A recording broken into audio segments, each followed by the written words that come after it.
Hello, everyone. Welcome to Going 19, episode 52. Today we continue our discussion on part 2 of Wizard and Glass, the fourth book in the Dark Tower series from Stephen King. I am Ed. With me are Ali and Amber. Let's start the show. Um, and Shimi. So, who got shot in toe? I was asking about that. Is that the same Sheb?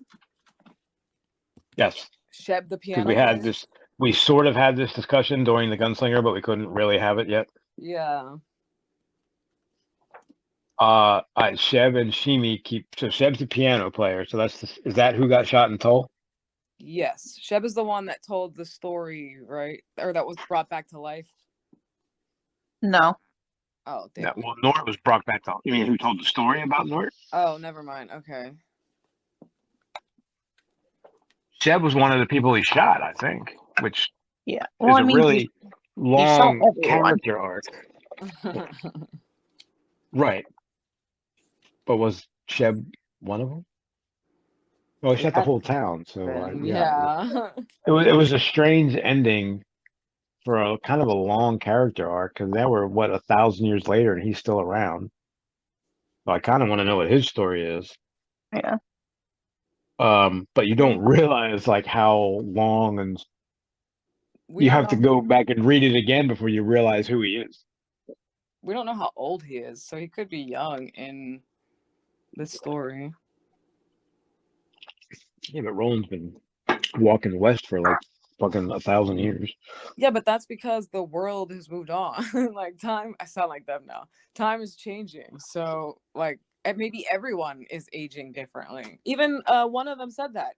He's like, I don't know what time is anymore, but yeah, one of the coffin hunters says that. Yeah, silver or gold, I choose lead. That was like straight out of like a Western movie or something. That was that part. Also, did the bartender die or did he just get shot through the mouth? Well, I think he just like got backhanded with the grip of the gun, so like he lost some teeth. Yeah, he didn't get shot. He just smacked him with the gun right in the mouth. Okay. I misread that. Yeah, so there's Stanley, Shimi, and Sheb. And Sheb. Sheb's the piano player. He's kind of doesn't have anything to do with this, except he dies 1,000 years from now, which happened 3 books ago. Yep. Yeah, so this shit's just starting. Just you wait.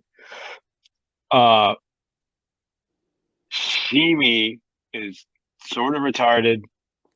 He was the cause of the whole thing because he tripped on the. Well, no, technically it was the other guy who tripped him. Right, Shimi's the one that he wanted to lick his boot. Right. Yeah. Oh my god, okay. I loved that whole scene. That was just incredible. I love Cuthbert. I just. I mean, first of all, how could you not stand up for the guy at that point? Because they were just bullies. They're just being. Well, we know how Stephen King feels about bullies, so he just took his bullies and put them in a Western setting. So they were just being assholes and picking on the. So, I mean, if I'd have walked into that, well, I mean, depends on. If I was Cuthbert and I'd have walked into that, there's no way you're just gonna let that happen. Right. But it's like the way he goes about it, and I have to find the part that the turns of phrase he uses. He's so like sarcastic and it reminds me of Eddie. Yeah, I think Roland says that several times, doesn't he? Cuthbert reminds him of Eddie, and that's that might not be a good thing. Or Eddie reminds him of Cuthbert, which might not be a good thing. Yeah. The one they call her nibs. What does that mean? Am I missing something there? Is that like a sex thing? Closest I could get was nipples or nibbling on something, but I didn't. I took it as like because she's underage, so it's like budding breasts. I don't know. Oh, ew! I did not think that. Well, I hope he doesn't Hope he has a better story now. If someone asks him. Yeah, I can never, and that's one of the things I remember. Like, I never figured out what the hell that meant. Their daddies might be mad at him alive, but I think they'd be very tender of him dead. That's just the way daddies are. Go figure. I mean, he's right, but God, does it take guts to do that? What? To, like, stand up to all of them, like him, and then when Elaine comes in later, when they have Well, guns. I think they're. Yeah, I'm trying to get to that part. I'm not there. I got to Sorry. skip over the dinner. I thought we were just talking about that. We are. I'm just saying. I'm trying to. I keep like swiping left, and I'm not I there mean, yet. nothing really happens at the dinner. No, right. I'm trying to swipe past it. Is what I'm saying. Oh. They I forget what the hell I was going to say. But yes, it would take ball. They're at. Oh, that's what I was going to say. They're at that age again where they don't care about Oh shit yeah, like that's that. true. That's a good point. You're brimming with confidence. You don't think about consequences. You just like, oh, hey, like, what the fuck are you doing? Not without thinking about, like, just by saying that out loud, where that's gonna possibly end up. Yeah. He just knows, and he just knows he sees something fucked up. So, I just remembered how Shimi's telling Susan that Cuthbert talks to the bird skull and it answers him, and he was laughing about it. That whole visual cracks me up because Shimi's laughing while he's trying to tell her about Cuthbert talking to Yeah. bird skull. Oh, that's the other one. Cuthbert is Cuthbert when Stephen King reads it. Can't do it. Can't do it. What does he know? Definitely not. Yeah, so we got Roland Dischain, Cuthbert. At least he got Elaine right. I have to tell him he's wrong about all these people he's pronouncing. And I like how, so he as soon as he shoots his middle finger off, and then who Clay gets behind him and says, all right, put it down, and he's just like, no. Yeah. And you're like, what? That's what I mean. He's like, no. And you're like, what do you mean? Like they don't even know how to answer that because I don't think they've ever heard that before. Right. I mean, honestly, and then 2 minutes. That's part of the reason I think why they were able to win is because it just caught them so off guard because they didn't expect them to be good, let alone that good. Yeah. Roland says that we won't be able to surprise him again. Right. So he's not necessarily happy with what happened. In fact, he's not happy at all because he knows that now Jonas knows, and it's a game of castles is beginning, and they're hiding behind their hillocks, waiting for someone to make a move. Yeah. And he also knows it's like one of their first nights in town, and they're already like rocking the boat, and they're like, guys, right, we can't do this. Right after the dinner. Yeah. But what choice did they have? Yeah, that's what I was gonna say. I don't think it's any of their fault. I just think it sucks. It was, yeah. I don't know if Roland necessarily. I think Roland kind of blames it on Cuthbert, but it sucks. But you couldn't. How else could you have played it? Because, I mean, I guess they could have walked away in theory, but they might. They're what are they? Apprentice gunslingers. You can't walk away like that. I mean, then Shimi would have died. Well, that's true. Yeah, that's true. Because then you definitely can't walk away. So, yeah, how else could they have played it? And then I was surprised they all ended up in the sheriff's office. I remember that. I was like, oh wait, they're actually pretending to be like the law now. Well, apparently, what's his name? Who's they? The big coffin hunters or? No, the law is pretending to be the law. Oh yeah. The sheriff and I guess Reimer. I don't know what Reimer is. I haven't quite figured him out. Chancellor or whatever. Yeah, does that mean he's like a monk or he's like the religious leader? Which if this is a medieval setting, gives him a lot of power. It just seems like his like the mayor's right hand man, but I get the sense that Kimba is running everything. I think he Or alludes to that or something, that he seems to be the actual one behind the scenes or something like that. it said somebody commented, I think it was whoever the drunk guy was that was talking to him, said that, or I don't remember. Yeah. actually, I don't even know if that was who it was, but that Kimba was the one who insisted on hiring the big coffin hunters as security for the mayor. And it's like, what? Why does he need security from what? Yeah. Yeah. Why does this little town in the middle of nowhere? Right, so the cops aren't doing anything. He brought in the security. That's what I was saying. So the sheriff really has nothing to do except walk around and be a sheriff, because he's got his own security keeping the peace. But at that time, Jonas also says, like, what sort of work could they do in Hambry if it got around that the boogeymen were afraid of children instead of vice versa? And I'm like, what work are you trying to do? Well, anything. They wouldn't have any respect, right? Nobody Right. would. They're like, but again, some security you are. It begs the question, like, why? What do they need to do? Well, they're clearly up to something with the oil derricks. I don't really know what. Based off of what we know so far, it seems like they are gathering resources. It sounds like, yeah, they're getting them together and getting ready to like hand them off to somebody. Right. And they're gathering up the horses and the oil. And I like how they're like, well, what if they're not broken? What if they just need one of these gas lines for it to work or something? I'm like, ooh, that's terrifying. I feel like, because I mean, I don't know that we ever know, but it's almost like after this is over, like, is when the shit hits the fan and the world moves on. Well, Because Roland's whole, go ahead. It's already started at this point. Like, that's why, like, it seems like there are not a lot of towns that have a sense of normalcy left. Yeah, well, what I mean is this is all ancient history compared to the now, Roland. Like his dad, I don't know we don't know what happened to his dad or his family or Gilead or any of that, but it seems like it all happened a long time ago. Whatever happened. See, yeah. Hell, I don't remember what my point was now. Well, at the beginning of Wizard and Glass, they mentioned that there was some sort of cataclysmic event that happened in Midworld 250 years ago. Okay. I don't remember that.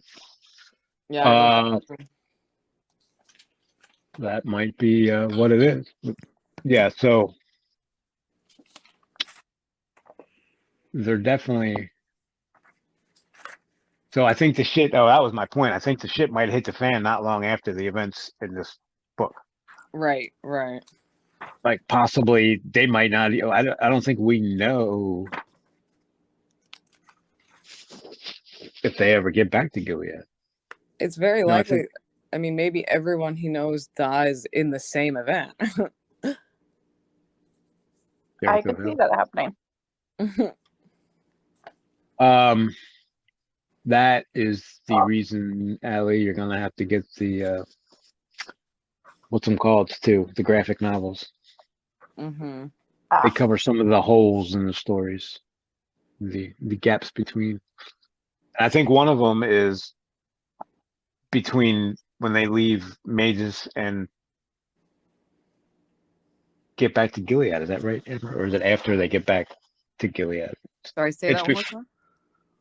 One of the graphic novels, I think, is either the trip back to Gilead after Wizard and Glass ends, or after they get back to Gilead and what happened. It's almost like it seems by the timeline, if when you combine the books and the graphic novels and blah blah blah, they basically get back to Gilead and they hang out for like not that long, and then like they're fighting the good man. Yeah, I think there's one called The Fall of Gilead. Well, the Battle of Jericho Hill, I think, is I think they're fighting Farson. which Yeah. is not. I'm not sure that we know this, but I don't think that's too much longer after they get back from Magus. So I think the world starts to move on pretty quickly as after the events in this book. Is, I think my overall point there. But I like how the coffin hunters decided that they were going to die already. So, and Jonas is supposed to be all this great almost gunslinger. What Court's dad beat the shit out of him, beat him unconscious. Yeah, he did not pass his test. Yeah, what a way to fail. Jeez, I don't know if I want to take that test. How many like 25-year-old almost gunslingers are there because they don't want to take the test yet? Well, how many people are on John Farson's side? Yeah, right. How many people said, "Well, I joined his army and he made me a general right away. I didn't have to do this dumb gunslinger shit."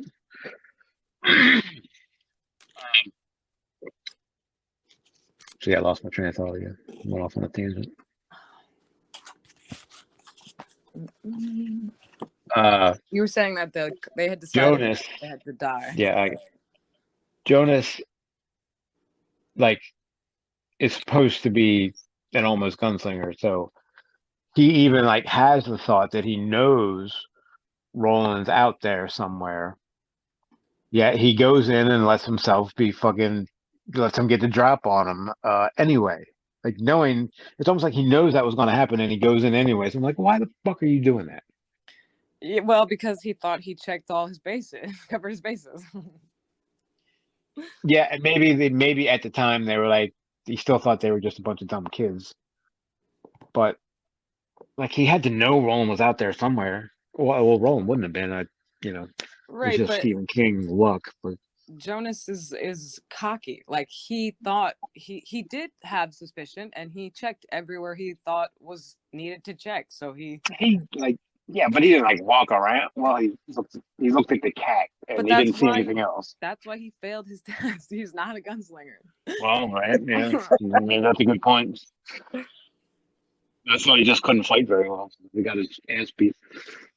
I love that. I don't know. What? The whole scene, like the way I kind of forgot exactly what was gonna happen, so I was like, ooh, what's gonna happen? And then the sequence of the back and forth, the like one side, then the other side, then the other side, then the other side, then the other side, then the other side, like. Yeah, I like the way he did. It was really, it was almost like switching characters around the room, like in a game. Like, all right, now this perspective. All right, now this one. Now what's going on over here? He did a real good job of that. I have no opinion, Cuthbert said brightly. Nope, none at all. Opinion is politics, and politics is an evil which has caused many a fellow to be hung while he's still young and pretty. Message. Yeah.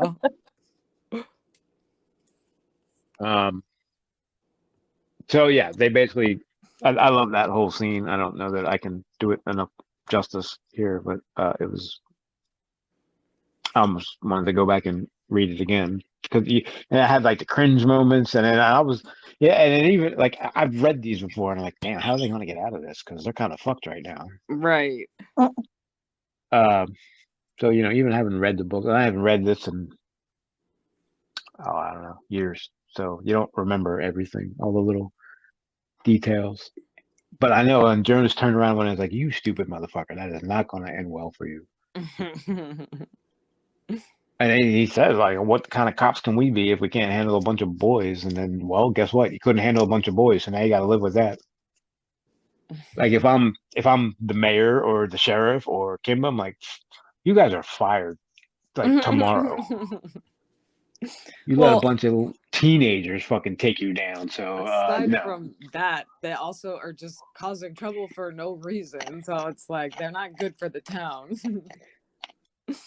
Yeah, which tells me they're like Farson's men or something, and the town can't do anything about that. Right. Well, I mean, they work for the mayor, and now at least Jonas has been made like an honorary sheriff. So. Yeah, like you said, I think they work for Kimba more than the mayor. The mayor being bribed or something. I don't think the mayor has any idea what's going on. Well, that could be too. Yeah. I If think any- he just wants to screw Susan, and that's all he's focused on. Yeah. Right. I'm gonna hire some private security, but don't you worry about that. You're gonna get to have sex with her, so just worry about that. I'll handle the other stuff. Um, what's a snood? It's Hold like on. a He says scarf snood that goes several over your times. head. Okay, that's kind of what I thought it was. A what? A snood. What did Ali say? A scarf that can wrap around your head and be kind of like a Oh, okay. cloak. Yep, I can picture that like visual perfectly. Many movies have used a snood. He says that several times. So yeah, then they get the drop on him, and then I mean, Roy has to ride their back trail because he's the one that fucked up first. I think Jonas says something like, "None of us made our dads proud, but this is all your fault." Which got me wondering: is Roland just stupid? Or I guess they weren't expecting trouble, so they didn't bother hiding their back trail at all because he had to know that I think if anyone rode their back trail, they didn't exactly hide their tracks at all. I don't think. I mean, I got the impression that they had planned it so that if somebody was trying to track them, they would be able to find it. Like they probably did it up to a certain point, like creating a fake trail. You know what I mean? Oh, being painfully obvious in the bar about where they were and who they were, so they were remembered, the kind of thing you mean? Yes and no. I do think obviously they couldn't have predicted that somebody would recognize Roland. So From Well, his yeah, not father, that yeah. part. Yeah, that was I don't know. The guy's trying to say he can see what did he say he could see his dad in him, Steven in Yeah. him. When was the last time this guy saw his dad? Like I don't know. that's what I'm thinking. But at the same time, if I don't know, maybe they all look similar if they're from the Arthur Eld line or whatever. They all look like Stephen King. Yeah, maybe, but I don't know. Is Game of Thrones? Is there a lot of inbreeding? I don't think I could look at someone and tell them that they're from Arthur Eld's line. I mean, possibly, but also possibly not. Well, there are definitely some children that look exactly like their parents. Yeah. Not as Yeah. children, adults. Glad I didn't have any of those. I look very much like my mom. So. I think you look like your mother, or you have the long face. She does. Yeah, I think so too. You used to look like me, and then you got older and you started looking like her. So I'm not gonna say whether that's good or bad. Well, I think it's good since I look good, but Yeah, well, right. Yeah. Debbie, I think, did the opposite. She used to look like her mom. I think she looks more like me now. She got a little rounder in the face. Anyway, I don't know who that person is I just mentioned. But what are we at? 145. So I'll have to remember to take that out. Okay. And Hambry, I like that. In Hambry, the waters on the top and the waters on the bottom seem to run in different directions. So I'm trying to get this moving. There's just so much. Then we have the showdown. Roy rides the back trail, and like that's straight out of like a Clint Eastwood movie. You're like, so what do I get? Gold or silver? He's like, lead. I can almost see that in like the movie trailer. Real quick, sorry, since we've passed it, on to whatever. Roland mentions that Elaine has the touch. Has that been brought up at all in the Dark Tower yet? I don't know. I read that and just up right. Yep, Elaine's got the touch, and I kept moving. But I didn't even think about that. Is that the first mention of the touch? Yeah, which is. I think he mentions Jake having it. I think he might. I don't remember. But not as strong as Elaine or something. Yeah, actually, I think you're right. Okay. Well, now we know Elaine has it. Well, what is it? Do we know Well, that? Allie, do you know what it is? No, I also don't know that I know who Elaine is. That's the other. He's Richard. He's not Richard Stockwell. It's the other one. He's the other one with Roland and Cuthbert. He's the one that plucks the hair off Roland's shoulder. Ah, I did not pronounce that way in my head. Got it. How are What you is he, pronouncing Alan? a line? I was thinking like Elaine, like a female. I think it was pronounced Alain. Oh, okay, yeah. That's a good point. Yeah, just like a female Elaine. I didn't even hear that. Yeah. I'm with you now. Okay, got it. I'm back. So, do you know what the touch is and what it means when he has it? Not really, but if I had to hazard a guess, it would be like future sight. Yeah. You read The He's Shining. Well, that's kind of what it becomes, right? Like ESP kind of. I think that's how it starts. Just like not telekinesis, but like a little bit of mind read, a little bit of telekinesis, a little bit of I don't know, something else. It's what And then Danny Torrance has in The Shining. Right, and then they start calling it The Shine because he retrofits everything back to the Dark Tower. Yeah. Got it. Okay.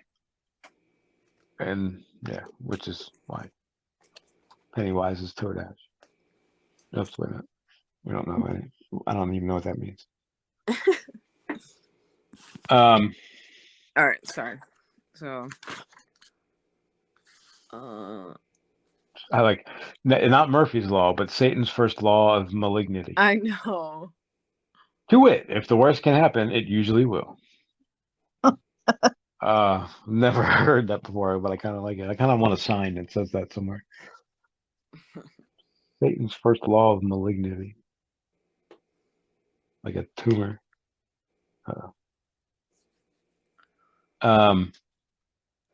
Like the Pap was young, but he never even came close to getting a shot off.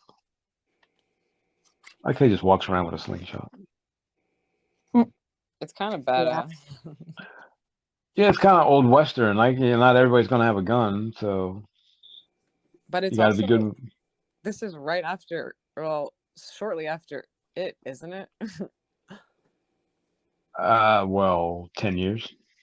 Oh wow, I thought it was like 91. Never mind. Oh, that's right. That's Nope. right. Yeah. Yeah. Right. Mustard, ketchup.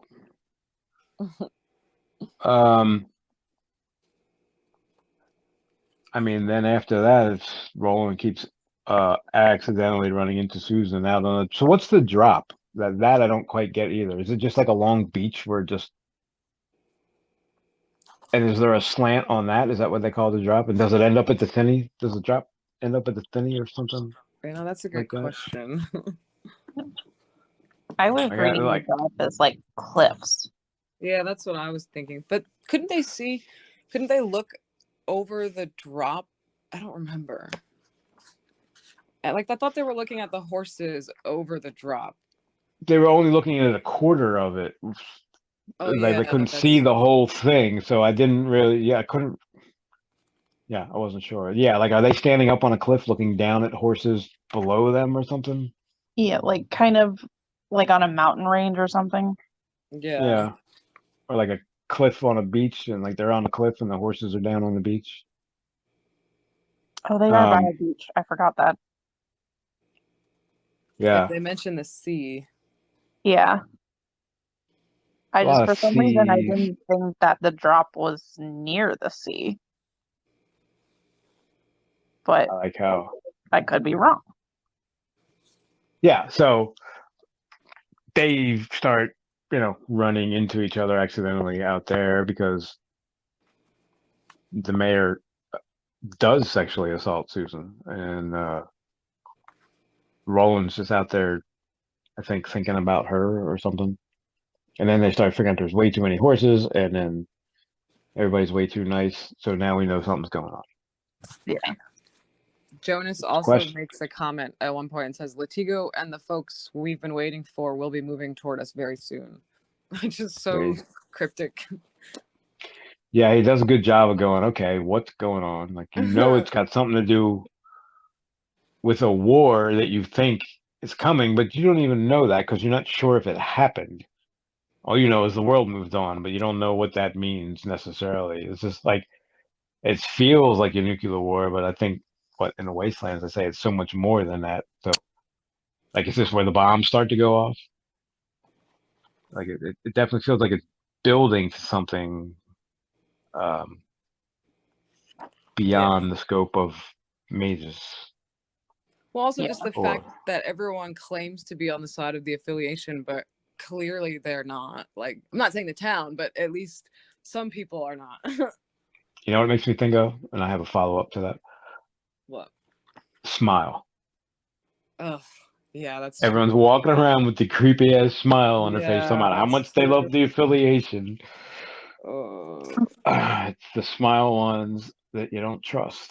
I was listening to the radio the other day, and they were like, blah blah blah. What name it? And I missed how the conversation started, but they were talking about trailers that were so scary they didn't even want to watch the movie. And they were talking about it because his daughter watched the Smile trailer and she didn't want nothing to do with the movie. To be honest, the trailer probably shows the scariest parts. I mean, The trailer was pretty creepy. Did you watch it, the movie? No, not yet. It wasn't bad. It hit all the, normal tropes, I guess you'd say, but that doesn't mean it's a bad thing. I liked the, except for the way it ended. But, what else is new for horror? It was kind of a Stephen King ending. No, it wasn't. He would have put more, yeah, you should watch it. I liked it. I thought it was cool. I mean, it's amazing how creepy a smile can be. And that's kind of the feel you get from these people. Oh, yeah, we love the affiliation. And they're all smiling at them. But, Right. like Charlie, are they smiling or are they screaming? Oh, my God. Yeah. So, yeah, Roland's right. They're way too. And I never thought about that. Like, they're out on the edge of nowhere. How far from the damn, Everything. Gilead, which I think is the seat of the affiliation, like the capital. Like, why would these guys be so enthusiastic about the damn affiliation? They probably haven't seen anyone from the affiliation in 20, 30 years. Right. Like, you would think they'd be more like, oh, yeah, whatever. It doesn't really affect me. Mm-hmm. But the fact that they're all like, they're gung-ho. I don't know. You would think they'd be a little smarter than that. They're so enthusiastic. They're giving themselves away. Real quick, I looked up the drop. It says this long grassy slope stretches for 30 wheels toward the sea. It is used as a horse meadow, though much of it belongs to John Croydon. Whatever that means. He's the one of the farmers, not farmers. Okay. Horse ranchers. I forget. I forget what you call them. So basically, yeah, we were right. It's like a grassy slant that goes out to the sea. Yeah, he's like Fran Lengel and the other horse. He's one of the Horsemen's Association people. That's what it is. Yeah. Do we need Cordelia and all Susan does is look at Roland and Cordelia's like, "What are you doing?" Yeah, I'm not buying that she would have caught that. Like, I don't know. She's like, I saw the way you looked at him. If I saw it, you think everyone else saw it too? I think, yeah, she is just like, how do you say it? Watching Susan with a hawk's eye because she's waiting for her to, fuck up her gold mine. Yeah. Yeah. But it's like, just because they could have made eye contact and it was the first time because they thought each other was attractive. You know what I mean? Like, it doesn't mean she automatically could know something happened. Like Cuthbert said, he said something like, my tongue's not working right. You're so goddamn pretty. I don't know how to form words or something. Like, it could just be like that. Like, Roland was like, oh my God, she's beautiful. Like, it didn't have to be that there was something there. I always remember what Cuthbert said because it was funny. Like, everything he does is awesome. He's my favorite. until we get back to Eddie, at least. Even Roland said he was thankful for once that Cut made a joke in that moment because he like felt so uncomfortable. Yeah, because he was kind of stuck. He Right. couldn't talk. And Cuthbert like broke the ice, and then the next time he's glad he didn't make a joke. And the rook, what is it? The lookout? What is it? A rook skull? Yeah. Bird skull. Oh, did you catch the part? And I don't remember where it was, where the pigeon just landed on Roland's shoulder, and someone, Cuthbert or Elaine, was like, "Oh, look, you know, it looked majestic and cold." And I think that it reminded me of the picture in the front of the gunslinger, but I don't know if that's what that was. Yeah, I wasn't sure if that's what he was talking about either. I'm like, is that the omen? What do you mean? Yeah, or is that Zoltan in the picture? Because But I don't think it was a pigeon, but it sure seemed if like it. Elaine has the touch, then maybe he's seeing like a vision of the future. But Maybe. No, but I think it was a real bird, right? Yeah. Wasn't it like a No. carrier pigeon, I'm basically? sorry, that's not what I meant. I meant he sees it as an omen because he saw or he knows something about Roland's future. Oh. Oh. Oh, okay. Yeah, maybe. Yeah, that poor pigeon getting shot at and all kinds of shit. I like how, like, what was the point in having the Pap almost shoot the pigeon just for synchronicity? I don't. So you could feel bad for the bird, I guess. Yeah, I don't know. I mean, there's a lot of times where they like cross paths without knowing it, and it doesn't really feel like it's necessarily for a reason. It's just kind of like for us to know. Yeah. Just be like, hey, the pigeon's on the way, in case you didn't know. Yeah, because I'm like, that definitely would have been bad if he had shot it and found the note. Oh, well, no, it was in code, though, but still. Yeah. Still, the note basically says what they were doing with the oil derricks, right? Something like that. Well, that was the one that was going back to them, wasn't it? No, the one that came. No, the one going. Wait, back to who? Wasn't that the one that? Actually, I don't remember. The one Roland sent to his dad was explaining what was out there, and his dad answered, and it said, "Oh, I don't think we found out what the answer was necessarily. They decoded part of it, and I think they read it, but well, yeah, you know, no, they did because he answered it because they said we're gonna tell him there's nothing going on, even though there is." Yeah, but at some point something got explained. Oh, wait, maybe that was when Roland was talking to his dad, and we don't know what they said yet, or something. Something to do with I don't remember now. Yeah, so I'm reading it now. Farson moves east, forces split, one big, one small. Do you see anything unusual? Yeah, I see it.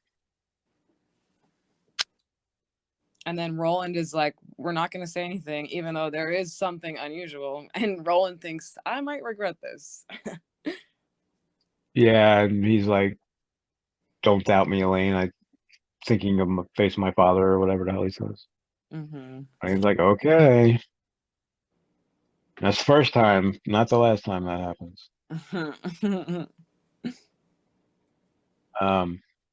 I feel like if you have to say it too much, maybe there's something to it. I also don't know if I buy, like, I know they're all super sleuths or whatever, but that Elaine picks his hair and then they're like, oh, it's Susan. Like, yeah, there's only one blonde hair in the entire town. And I'm not buying Elaine plucking that off Roland's shoulder without him noticing. Right. Yeah. There is no way. And that happened with Susan too.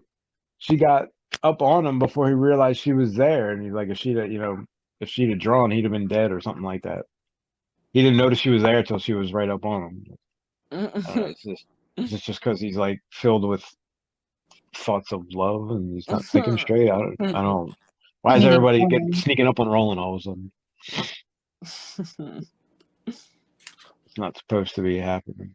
I like the name of the store, the Bear and Turtle, Mercantile and Sundry Items. I think there was another store that said, is it this part where they mention all the Guardians? They There's like, mentioned at least half of them. they said there's like statues or something. Yeah. Oh yeah, he was hiding behind one of them when Jonas was looking for him. Yeah, right. Now we're at the Peddler's Moon. So yeah, Rhea told her, wait till Reap Night, whatever that means. I'm not sure what that means. Because Reap is more of a season, isn't it? You reap the harvest in the fall. Well, it I don't could think be you the do it all. start of the fall season, the end of summer, basically. Yeah, it's probably the celebration they have. It used to be a whole thing. I think that's what Halloween maybe started as at some point. No, not Halloween. I'm thinking of something else.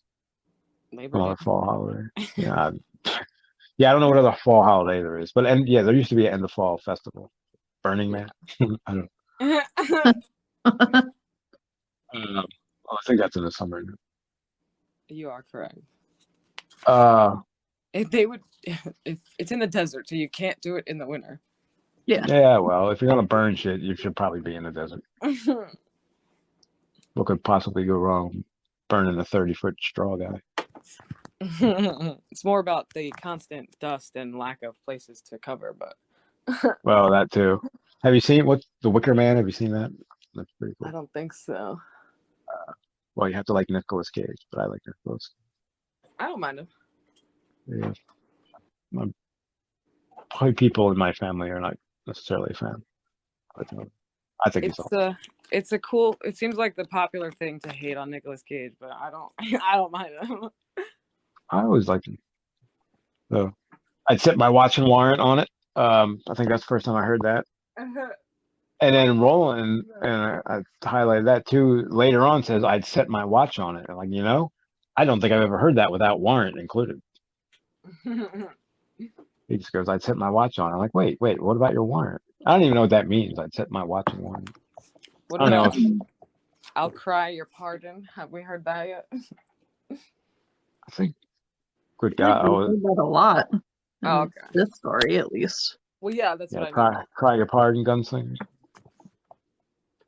I know we have that story. We did last so, book.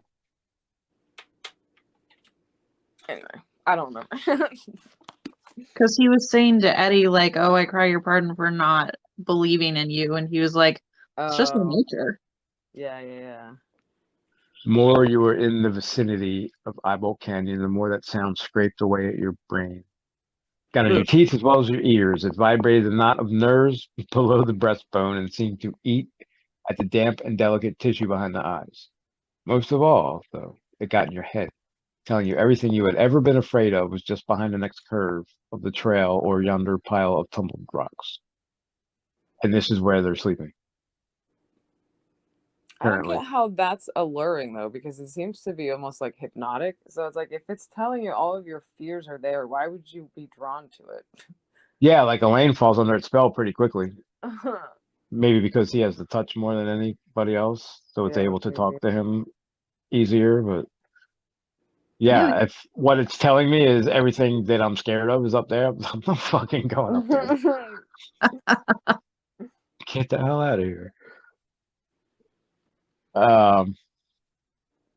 Looked like a chimney lying on its side. Okay. I don't know. I'm having trouble picturing the canyon, but it seems like a big shoebox. But I don't know. I guess. Yeah. That's what I would think. Is it's just like a. Well, I'm not understanding the chimney comparison. Like, is the top covered or is it like it's like an indent, like a valley? Does it get like skinnier as you get to the top, like a chimney? Yeah. That's what I was wondering. Like, and then there's a thinny at the end, so you can barely fit, and then there's a thing reaching silvery tentacles out to like you said, what's it called? The raft, eating your skin off your face. Have you seen the raft or read the raft, Ellie? No.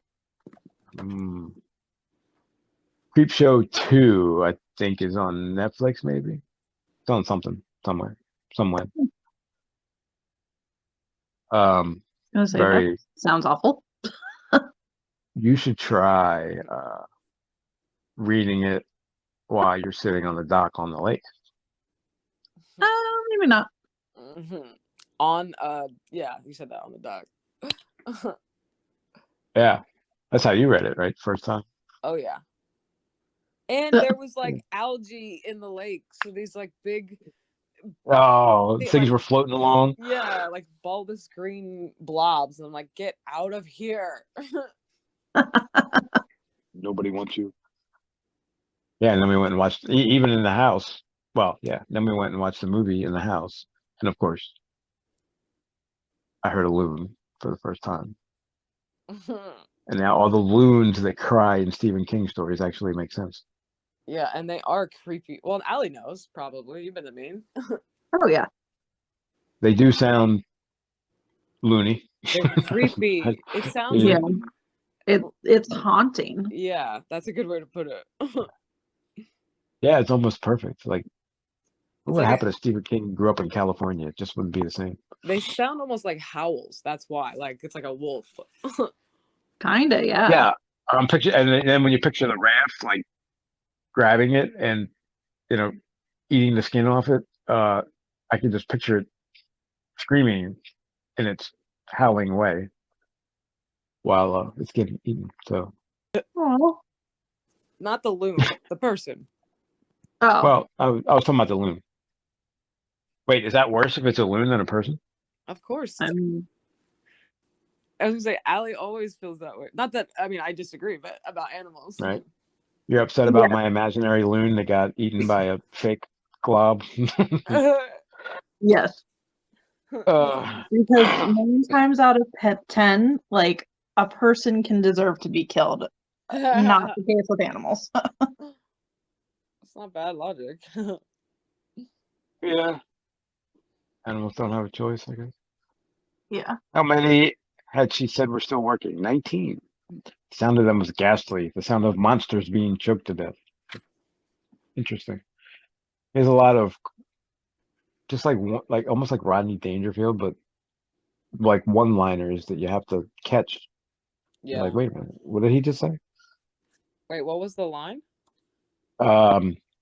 He's talking about the Sitco pumps. He said the sound of them was ghastly. It was the sound of monsters being choked to death.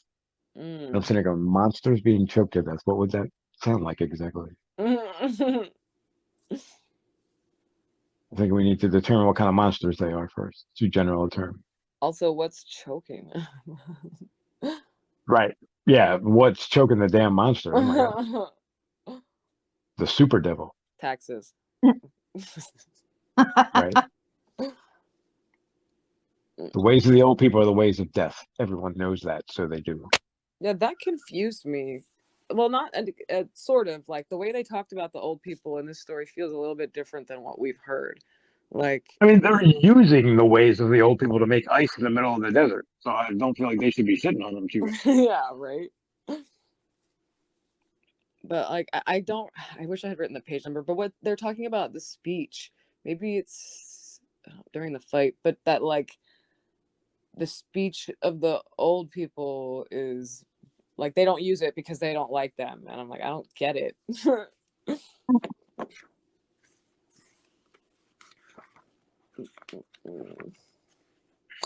Better she should hate him a little, perhaps, than realize how deep the danger was for both of them. But he's all over the place, man. At one point, he's like, no, it's too dangerous. I'm not going to do that to her. Next point, he's like, yeah, fuck it. Who cares? Yeah, that's hormones. Exactly what that is. Yeah. That made sense logically. Now let me tell you what's going to happen in the real world. She does the same thing. She says, no, wouldn't be proper. We can't meet. And then like the next day, she's like, oh, okay, I waited a whole day, so let's meet. Well, I do think, like, obviously they both knew what was going to happen, but there was a part of me that was like, well, you actually do need to talk. He has questions for you about the oil patch. Right. Sure he does. Is that the code? Well, that's why I was like, we knew what they were going to happen, but We knew what Yeah. was going to happen. I'm sorry. And I think she knew what was going to happen as well, more importantly. Oh, yeah. So after she told him no, then yeah. But I mean, I also don't blame her because, like, what has she done for herself, like, recently? What? Like, what has she done, especially since her dad passed away, besides slave around the house for her aunt and do whatever other people want her to do? You know, like, she should be able to do something for herself. I think most of it's been for her aunt. Everything really has been for her. Yeah, but you're right. She hasn't lived for herself. Well, and especially now that Roland has kind of planted the seed of like, maybe your father's death wasn't an accident. Maybe he like knew too much. And she's like, wait, what? And that's also probably why she's more willing to break the promise, because she's like, why should well, is that why he said it? To be honest, I don't think so. Yeah, I don't feel like he would be that calculating with her. Right. Like, he doesn't need to trick women into sleeping with him. No, he doesn't know that. All experience is a hoe in Gilead, right? I guess, but I don't know. I mean, I guess it's possible. I just don't get that feeling. Same. I like how they're like, fuck it. It's Ka, so let's do it because we can't. It's not like if Ka wants us to do it, we don't really have a choice. We might as well just give it. I also didn't. There was a line where she was like, "Does Ka give you the excuse to lose your morality?" And it's like, oh, why don't you ask Roland? Yeah, she's like imaginary talking to her dad. And I think that's something that he like he can't do. Like, because it's Ka doesn't mean you get to be an idiot. and you don't necessarily know what it means by being Ka. It doesn't mean you break your promise and you sleep with them and get sent west or I don't know that they know. Wait, she said something. No, so she said, "Will you protect me?" or something. I cringed because he said yes. Yeah. And I'm like, is Jake listening to this story right now? I mean, yes. Yeah, so, I guess long story short, they do it and she tries to cut her hair and it's not, I thought she was going to try to kill him. That's what I thought was going to happen. He was going to be sleeping and she was going to pull out a knife and he was going to like stop her hand right before it stabbed him in the heart or something. But as far as like things Rhea could have had her do, I feel like that was pretty tame. Oh, yeah. Yeah, but again, I mean, as angry as she was, it all would have been tied back to her. So she can't do too much. Yeah, well, I mean, then again, who cares? I can't. Rhea's kind of an enigma because on the one hand, she does what she wants, but on the other hand, she seems to acquiesce to at least Jonas. So, like, and he brought her the ball. So, is she working for Farson too? Probably, but it doesn't sound like. I mean, I would say maybe, but she works for herself mostly. Yeah, I get the feeling that she's more of like a free agent. Like she does what she wants and damn what anyone else wants her to do. Like a privateer, where you weren't you got paid to go to war. Like yeah, she's like independent and subservient at the same time. It's kind of weird. Because she definitely does what she wants, but then there's certain lines she won't do what she wants. Like even she's being very secretive about the whole pink ball. I feel like, first of all, who the hell would know? And just pull it out, man. What's the big deal? Why? And maybe it's got something to do with the ball, but it's like she doesn't want anyone. I think he told her not to open it, but beyond that, it's like she doesn't even want anyone to know it's there. Yeah. I mean, I think I guess I'm thinking. I guess I'm thinking of Susan. The way her first instinct was like, as soon as she saw Susan coming, was to hide it, like it was some shameful secret that she didn't want her to see. Well, I just think if she probably knew what it does, so she's like, if anybody sees it and they know about it, they're gonna want it. So yeah. Well, Roland's going to get to the bottom of that, and I think, is this his first or second bullet hypnosis? Oh, he might have done it to Jake too, right? Yeah. Well, this is, I mean, technically it might be his first one. Not in the timeline. Yeah. Clearly he's done this before. I don't know when he started, but he's Well, he said hypnotizing his girlfriends at 14 years old. but he's not that advanced because he didn't want to risk going too far. Which means he knows where too far is. Okay, but I would say he's definitely learned more by the time he hypnotizes Jake. But whatever. Well, yeah. Yeah. I would hope so, at least. I like how when, like, the memory, like when Rhea gives her the order, she blocks it and everything's pink. Pink like the moon. So the part of her memory that she doesn't have access to, everything turns pink. That can't be a coincidence. Yeah, that feels strange though, because like wasn't that Rhea's magic and not Rhea and not the ball? Yeah, so what does that mean? I think there's something there. Why is it turning pink? Because pink kind of has nothing to do with Rhea being a witch and like messing with Susan's mind. That had nothing to do with the ball. Does that mean Rhea is turning pink?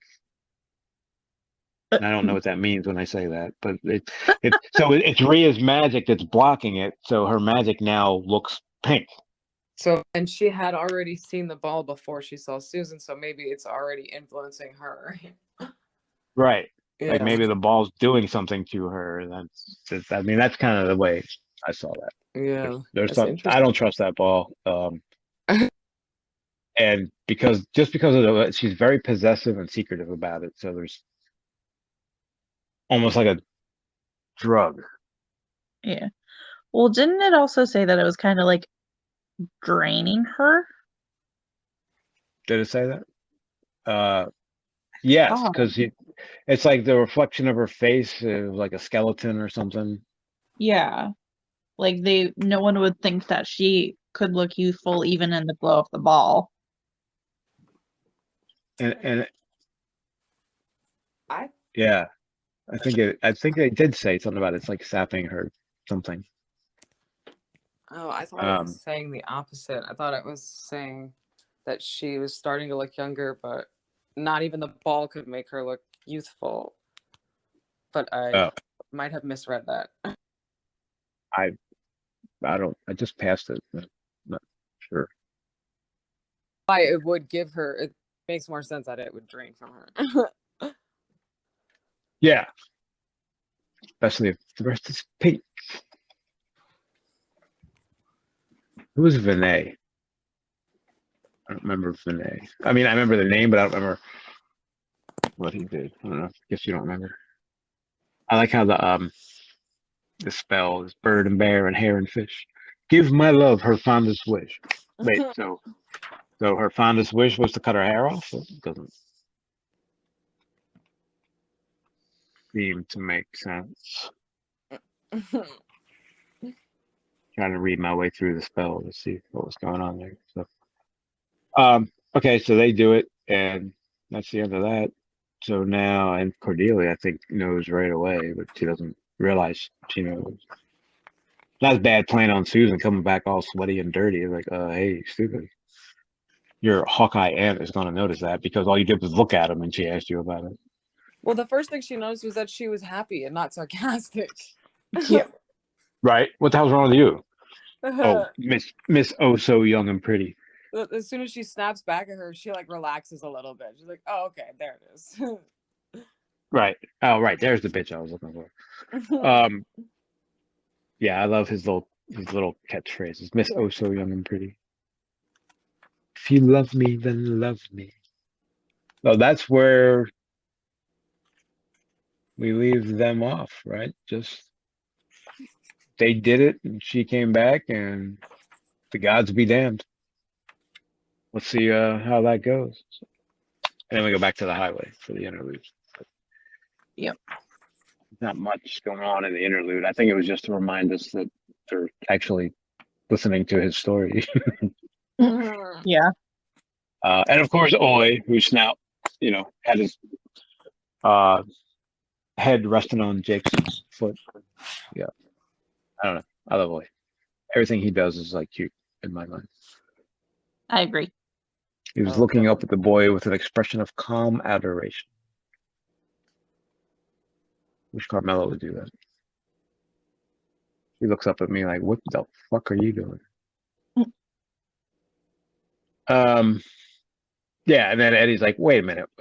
How long have you been talking? Because like it feels like it's been about 6 months and it's not even daylight yet."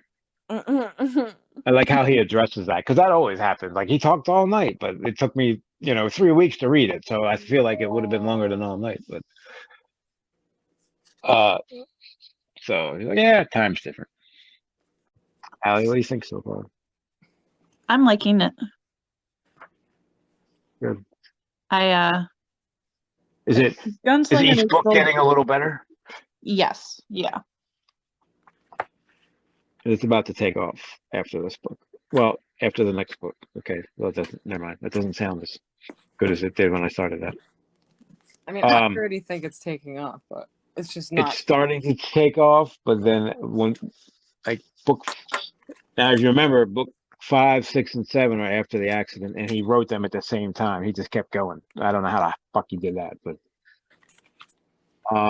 so it starts getting really crazy once we get out of this book. But we're going to take a break and do the Wind Through the Keyhole, which is set in between books 4 and 5, but he wrote like 5 years after the end of book 7, if that makes sense. So he wrote it after he was done, but he said it in the middle.